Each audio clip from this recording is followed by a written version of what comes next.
जय गोदामाई जय त्र्यंबकराज। आपण बघू शकतात की आपण काजीगडीचा जो परिसर आहे पंचवटी गोदाघाट इथला या परिसरामध्ये आहोत। माझ्या मागे जो पार्ट आहे तो आहे टाळकुटेश्वर महादेव मंदिर आणि हा जो गोदावरीचा भाग आहे हा जास्त साफ करण्याची गरज आहे। आजचा आपला स्वच्छता अभियानाचा 140वा आठवडा आहे। कारण तुम्ही बघू शकता की वरती जो पूल आहे त्या ब्रिजवरून जाताना जी काही लोक जातात ते त्यामध्ये प्लास्टिकच्या पिशवीमध्ये केर कचरा टाकून घरातलं निर्माल्य आहे कचरा आहे असा कचरा घेतात आणि वरून नदीपात्रामध्ये तो फेकतात आणि हा जो परिसर आहे तो मुख्यतः जास्तच प्रदूषित होत असतो। त्यामध्ये मानवनिर्मित नैसर्गिक असा बराचसा कचरा आहे आणि वरून जो पार्ट आहे त्या साईडने रामकुंडाकडून जे मुख्य निर्माल्य आहे मुख्य भागातून निर्माल्य येतं आणि हा जो बंधार आहे यामध्ये तो कचरा साचला जातो।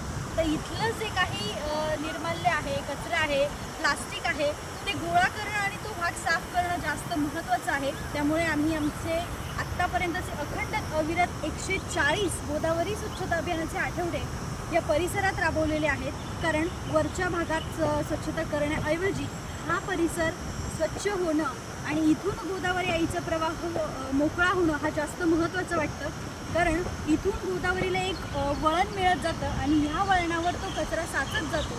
त्यामुळे हा गोदाकाठ परिसर स्वच्छ असला पाहिजे। कारण आपण बघू शकतो इथे वस्तीसुद्धा आहे त्यामुळे ह्या परिसरातील लोकांनाही असं त्याचं भान असलं पाहिजे की हा परिसर चांगला असला पाहिजे।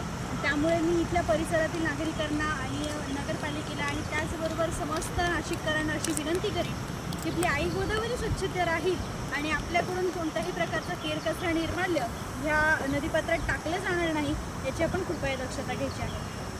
जय गोदावरी।